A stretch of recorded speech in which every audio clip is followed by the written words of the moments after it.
नमस्कार, आप देख रहे हैं सतविजय न्यूज। सतविजय न्यूज देखने वाले सभी दर्शकों का स्वागत। विधायक विशाल नहरिया और पत्नी ओसिन शर्मा के पिटाई मामले में आया नया मोड़। पत्नी ओसिन शर्मा अब बन गई अपने पति विशाल नहरिया की ढाल। पति पर नहीं कराएंगी कोई केस दर्ज, लेकिन स्पष्ट किया नहीं रहेंगी साथ में।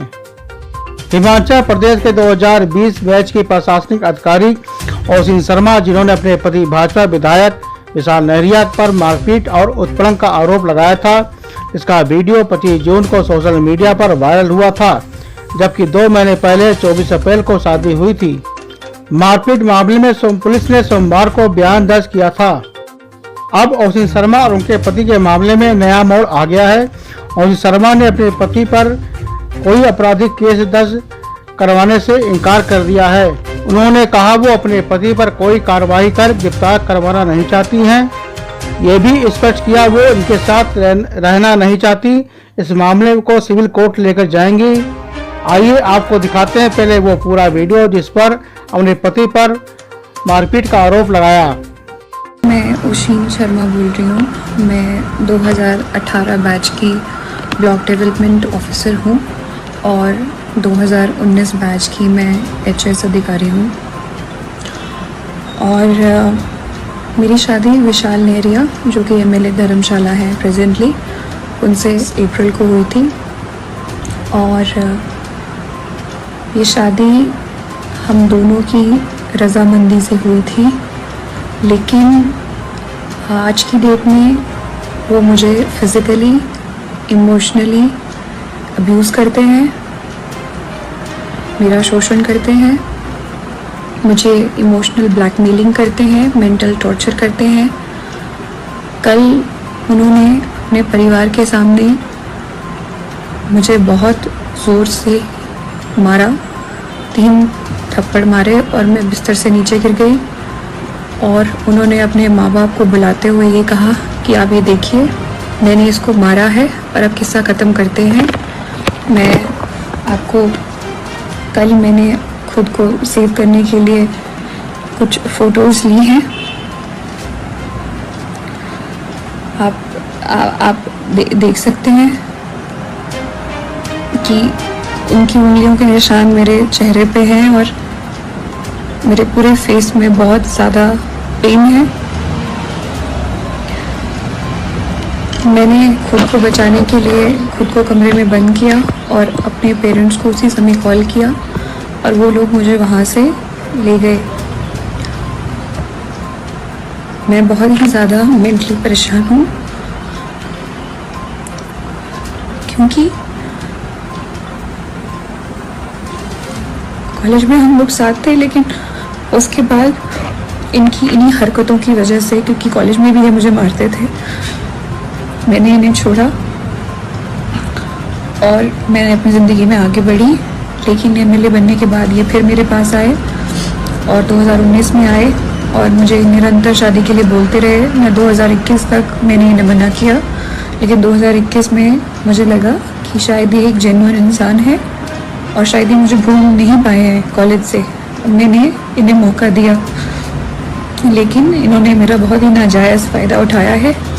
शादी के चौथे दिन ही इन्होंने मुझे घर से बाहर निकाल दिया। इनके पेरेंट्स उस समय नहीं थे और घर से बाहर निकाल दिया सुबह 4 साढ़े 4 बजे, जब मैं कोविड पॉजिटिव थी, और कहा कि वो सामने रास्ता है, तू चली जा वहाँ पे। अब मैं वहाँ चली गई। मैंने कहा मुझे फ़ोन दे दीजिए, इन्होंने मुझे फ़ोन भी नहीं दिया। मैं सड़क पर बैठ गई। आई वॉज वेटिंग कि कोई आएगा तो मैं फ़ोन लूँगी, अपने पेरेंट्स को कॉल करूँगी। ये वहाँ आ गए। इन्होंने ग्लास की बोतल उठाई और थ्रेट किया कि मैं इसको अपने सर पे मार दूंगा अगर तो मेरे साथ वापस नहीं चली। उस ब्लैकमेलिंग के बाद मैं घर चली गई इनके साथ वापस। मैंने कहा आपकी मम्मी को पता होना ज़रूरी है। इन्होंने एक छुरी ली और रसोई में चले गए, वॉशरूम में खुद को बंद कर लिया और वहाँ पे ये धमकी दी कि मैं खुद को मार दूंगा अगर तुमने बताया। तो मैंने इनके माँ बाप को नहीं बताया। इनके माँ बाप, स्पेशली इनकी माँ, पिता इनके बीमार थे, तो मेरी उनसे कोई शिकायत नहीं है। इनकी माँ ने मेरी फैमिली को इतनी बार बुला के जलील किया है और ये झूठे एलिगेशंस लगाए हैं कि मैं इनके लड़के को मारती हूँ। इनके लड़के ने भी मेरे पे फॉल्स एलिगेशन लगाए हैं कि मैं इन्हें अब्यूज़ करती हूँ, मैं इन्हें मारती हूँ। मैं अगर इन्हें मारती हूँ तो आप ये मुझे बताएं, क्या ये इस प्रकार के आदमी हैं कि मार खाएंगे? इन्होंने मुझे फरवरी 2021 में भी, चंडीगढ़ में थे हम होटल में, बहुत मारा। उस वक्त ये ड्रंक थे। इन्होंने मुझे आधे घंटे तक पीटा। इस इंसिडेंट के बाद भी जब मैंने कहा कि मैं पुलिस जाऊंगी तो इन्होंने मुझे वहाँ पे इमोशनल मैनिपुलेशन करके रोक लिया। जब मैंने शादी से मना किया तो इनकी माँ और मासी दोनों मेरे ऑफिस में आके इन्होंने भी यहाँ इमोशनल ड्रामा किया और वो रोई।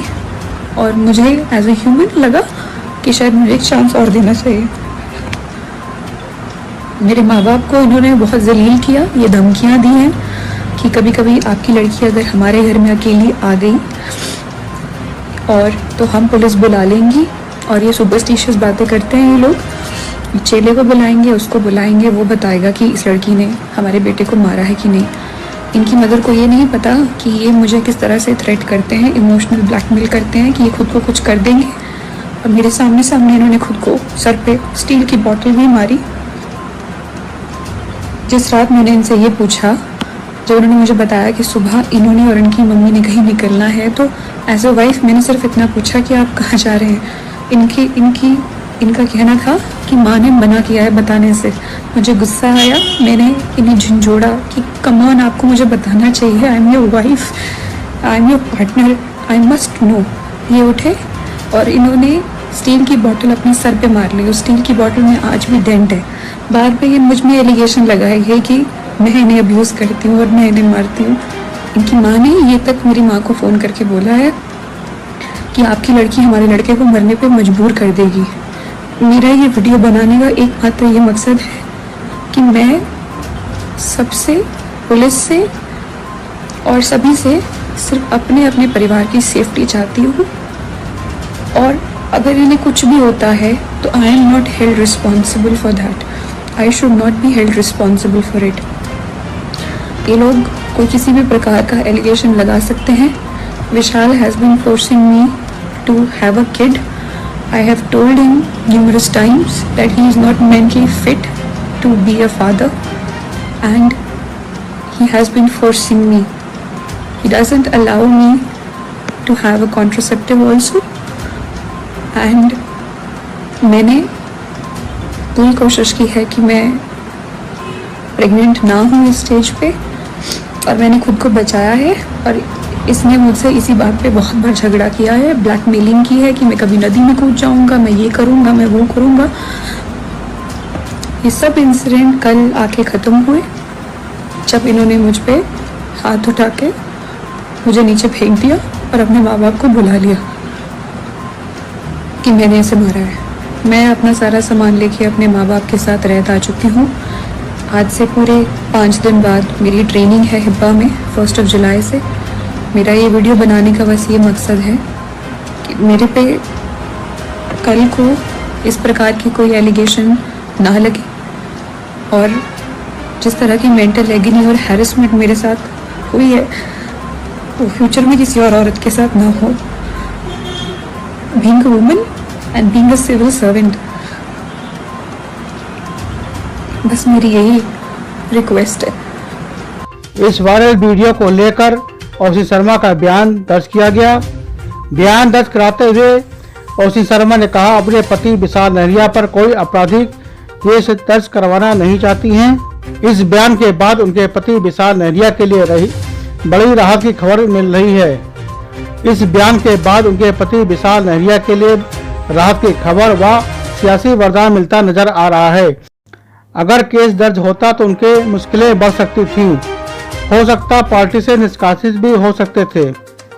केस दर्ज न होने से सत्ताधारी भाजपा को भी बड़ी राहत मिली है। आइए दिखाते हैं बयान दर्ज करने पे एसपी विमुक्त रंजन ने क्या कहा।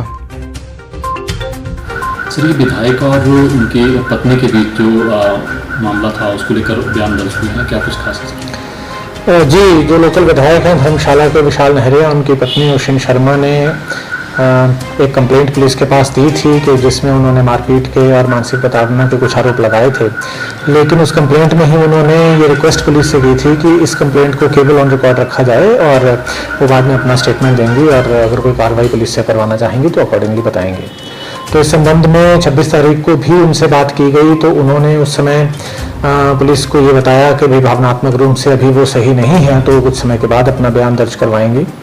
आज उनका ओशिन शर्मा का स्टेटमेंट जो है वो रिकॉर्ड किया गया, जिसमें उन्होंने बड़ा स्पष्ट रूप से कहा कि वो इस संबंध में किसी भी तरह की पुलिस की कार्रवाई नहीं चाहती हैं और पुलिस से कोई क्रिमिनल केस जो है वो विशाल नहरिया जो लोकल एमएलए हैं उनके विरुद्ध इंस्टीट्यूट नहीं करना चाहती हैं, क्योंकि वो उन्हें अरेस्ट नहीं देखना चाहती। यही उन्होंने अपना एक लॉजिक दिया, लेकिन उन्होंने कहा कि इस संबंध में जो सेपरेशन का या और भी कुछ जो वो उचित समझेंगी तो इसके लिए न्यायालय के माध्यम से सिविल कोर्ट में अपनी कार्रवाई करेंगे। अब पुलिस क्या आगे, पुलिस की क्या कार्रवाई है? जी, इस ये जो 498A का या डोमेस्टिक वायलेंस के जो सेक्शंस हैं, जो प्रोविजंस हैं, इसमें सुओ मोटो अपने आप इसमें किसी तरह की क्रिमिनल कार्रवाई को इंस्टीट्यूट करना संभव पुलिस के लिए नहीं है, क्योंकि शिकायतकर्ता के कहने के बाद ही इसमें कार्रवाई की जा सकती है। चूंकि उन्होंने अपनी शिकायत दी थी, लेकिन उसमें फर्दर स्पष्ट किया कि भाई मैं इसमें किसी भी तरह की पुलिस से कार्रवाई नहीं करवाना चाहती हैं, कोई क्रिमिनल केस जो है उनके खिलाफ दर्ज नहीं करवाना चाहती हूँ, इसलिए हमारी ओर से इसमें आगे कोई भी और कार्रवाई नहीं की जाएगी। सर, ये भी आरोप लग रहे थे कि कहीं दबाव में तो नहीं, इनके ऊपर किसी तरह का दबाव तो नहीं है, तो इस मामले में क्या कहना चाहेंगे? महिला आयोग ने भी जो है वो आपको पत्र लिखा है।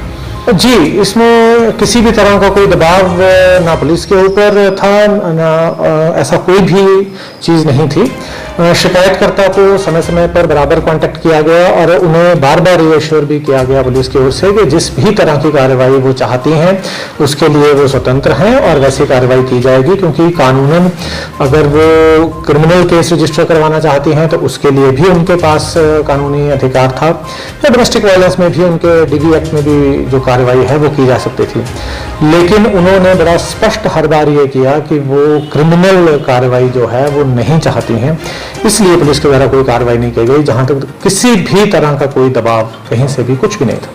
सर, महिला आयोग की तरफ से भी एक पत्र जो है विशाल नहरिया पर केस दर्ज न होने से भाजपा को बड़ी राहत मिली है, क्योंकि विपक्ष में भी मुद्दा गरमाने लगा था। विपक्ष को भी घेरने का मौका मिल गया था। प्रदेश महिला कांग्रेस अध्यक्ष जैनब चंदेल लगातार विशाल नहरिया को गिरफ्तार करने की मांग और पार्टी से निलंबित करने की मांग कर रही थी। दूसरी ओर महिला आयोग भी इस मामले में संज्ञान लेते हुए गंभीर कार्रवाई की तैयारी कर रही थी। विधायक विशाल नहरिया को राहत मिलने से भाजपा के लिए बहुत बड़ी सफलता माना जा रहा है। हालांकि एसएसपी विवेक रंजन ने कहा है वो जब चाहें अपने पति के खिलाफ FIR दर्ज करा सकती हैं। फिलहाल इस खबर में इतना ही। आगे भी खबरों के लिए बने रहें सत्यजय न्यूज के साथ।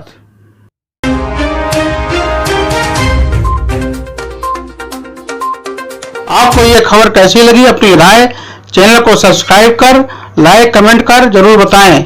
आपकी राय कमेंट हमारे लिए बहुत महत्वपूर्ण है।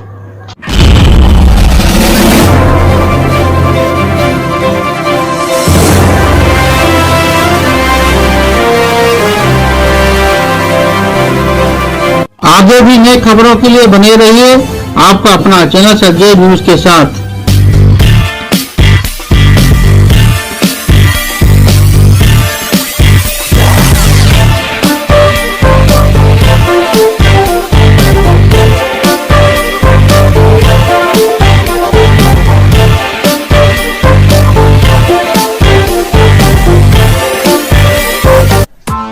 Press the bell icon on the YouTube app and never miss another update.